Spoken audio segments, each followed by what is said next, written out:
किताब नगरी विच अज दी किताब है नींदर भिजियां नज़मां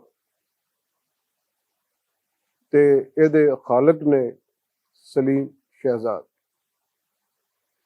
ये किताब कई पक्षों नवेकली है, इसलिए कि इहदे विच जो भी नज़मां छपियां ने वो एक ऐसी फॉर्मेट के तहत छपियां ने जो कि साडे हाँ नहीं हुंदी।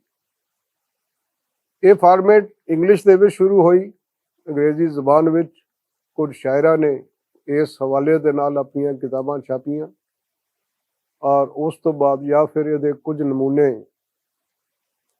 भारत तो छपन वाले मशहूर उर्दू के रसाले 20वीं सदी दे विच छापे गए या फिर वंड तो बाद पाकिस्तान के अंदर कुछ नज़मां नकूश फनून ते औराक विच छपियां और उस तो बाद खामोशी छा गई, किसी ने भी इस वल ध्यान नहीं दिता। और सलीम शहजाद का एक कमाल है कि उहदियां सारियां किताबां जो कि शायरी ते मुबनी ने, भावें उर्दू की शायरी है, सराइकी की शायरी है या पंजाबी की शायरी है, उन्हां दियां सारियां किताबां विच शामिल शायरी तमाम नज़मां उन्हां दियां ऐसे फॉर्मेट के तहत लिखियां गईयां ने। ये नज़मां अपने असर की वजह के नाल, अपने फॉर्मेट की वजह के नाल, अपनी लफजाली की वजह के नाल बड़ी चौंका देने वाली है।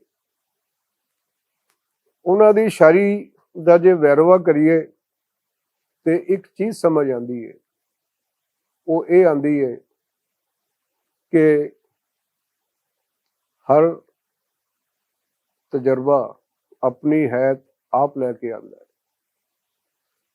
और सलीम शहजाद ने जो कुछ हंडाया है, जो हयाती विच वेख्या है, उसनूं इस ढंग राही पेश किया है कि बंदा उहदे असर तो महफूज नहीं रह सकता, उहदा असर दिल ते होके रहिंदा है।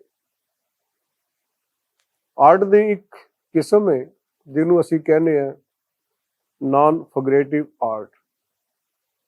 हुंदा यह है कि जो असल विच चीज़ां जिवें हन वो चीज़ां अगर उवें ही उलीकियां जांदियां ने तो असी उन्होंने रियल लाइफ के हवाले दे नाल देखने हैं।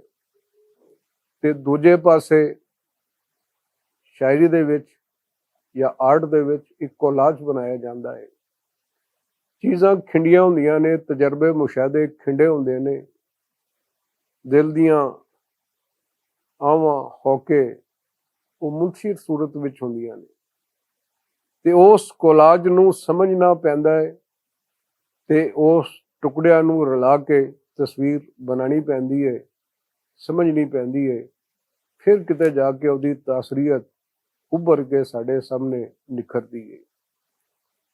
ते सलीम शहजाद बाकमाल शायर ने, पंजाबी दे, सराइकी दे ते उर्दू दे, ते उन्हां दी इह किताब नींदर भिजियां नज़मां पंजाबी अदब दे विच बड़ा अनमुल्ला वाधा है। ये किताब तुहाडी लाइब्रेरी की जीनत जरूर बननी चाहिए है। इसनूं पढ़ो भी, समझो भी, परखो भी ते फिर चस भी लवो ते पता लगेगा कि जो गल ढिडों निकलती है वो असर करके रहिंदी है। शुक्रिया।